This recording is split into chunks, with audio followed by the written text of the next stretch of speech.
नमस्कार मित्रांनो, जय शिवराय, जय गोमाता. सई तुषार गंधा कोकणातला हे यूट्यूब चॅनलवर तुमचं सहर्ष स्वागत आहे. मित्रांनो, आज आपण एक मुद्दा घेऊन आलो आहे की ज्यांना गोसेवेत यायचं आहे किंवा ज्यांना गोसेवा करायची आहे किंवा म्हशी पाळायच्या आहेत, दुग्ध व्यवसायात यायचं आहे, तर तुम्ही शेड कसे बांधाल किंवा तुमचा गोठा कसा बांधाल याविषयी तुम्हाला मी आज माहिती देणार आहे. आपले गुरं आताच तरुण आले आणि आता आराम करतील थोड्या वेळासाठी.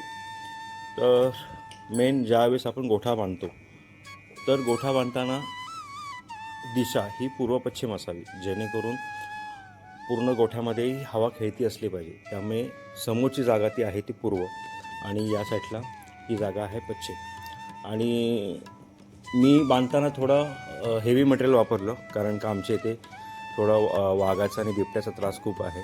त्यामुळे मी थोड्या गोष्टी सांभाळून पाहिल्या. तर तुम्ही एवढं हेवी मटेरियल नाही वापरलं तरी चालेल, फक्त कन्सेप्ट एवढी लक्षात ठेवा.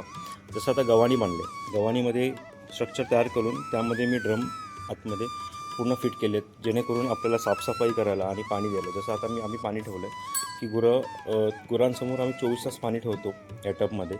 आणि ज्यावेळेस फिडिंग सुरू होतं त्यावेळेस हे टब बाजूला काढायचे, फिडिंग द्यायचं. फिडिंग झाल्यानंतर पुन्हा पाणी भरून ठेवायचं आणि पाणी संपलं तर ते आपण भरू शकतो, कारण का आपल्या वाड्यामध्ये आपल्या दिवसातून 3-4 फेऱ्या होत असतात. जसं पाणी संपलं तसं आपण पाणी भरत जातो. त्यानंतर ही झाली गव्हाणी झाल्यानंतर जो खाली फ्लोरिंग आहे, फ्लोरिंग करताना जर तुम्ही कोबा केलात, फ्लोरिंग थोडी मजबूतच करा. जर तुम्ही कोबा केलात तर त्याच्यावर जरूर मॅट टाका, कारण का कोब्यावर काय होतं की कंटिन्यू ओलं राहिलं तर त्यानंतर शेवाळी येते आणि पाय घसरायचे वगैरे चान्सेस जास्त असतात गुरांचे. त्यामुळे जर मॅट असेल तर तुम्ही बघाल तर आपल्याकडे प्रत्येक ठिकाणी मॅट आहे आणि मॅट असल्यामुळे काही प्रॉब्लेम गुरांना येत नाही. हे झालं फ्लोरिंगचं. आणि